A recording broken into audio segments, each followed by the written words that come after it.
Jó napot kívánunk, sok szeretettel és tisztelettel. Good day to you all. I would like to address the questions raised by the European Parliament, the Russian-Polish war situation, and the Russian-Ukrainian conflict. In this regard, the best way to deal with this is to make it clear that the European Union's official report on this issue has not yet been released. The Russian-Ukrainian conflict began on 1st January 2027. We consider this to be a completely unacceptable and unacceptable decision. In the case of Ukraine, we are not the only one, although we are not the only ones who are concerned with the Russian-Ukrainian conflict.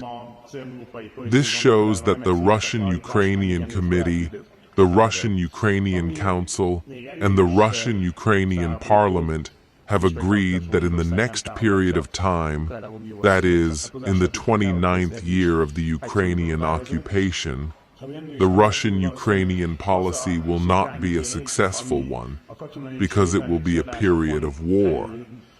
What is even more warlike, despite the fact that Russia is not only a part of the Ukrainian cooperation, but also a part of the European Union, is the fact that the Russian-Ukrainian issue, which requires more than $800 billion in military and defense spending, and this is what it wants to impose on the European Union.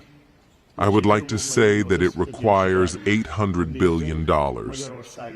In terms of magnitude, this is an amount that can be spent in Hungary for 40 years, or that can be spent on family support for 60 years.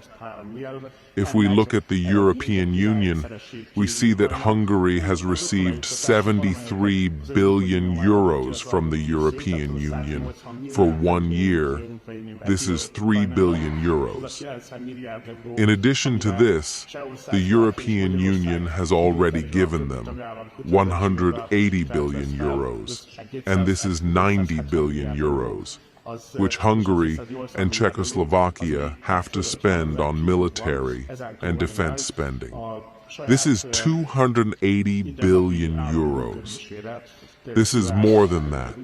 This is a huge amount. In addition to this, Hungary has to spend $800 billion on its own daily state spending. We see that Ukraine wants to live on the European level for 10 years. This is the state's responsibility. These are not related to military and defense spending. The Hungarian government wants to support this, and it wants to pay back the money that was spent on military and defense spending. This is very dangerous. The Hungarian government wants to support this, and it wants to pay back the money that was spent on military and defense spending. As far as long-term security is concerned, I know that the only real threat is American security.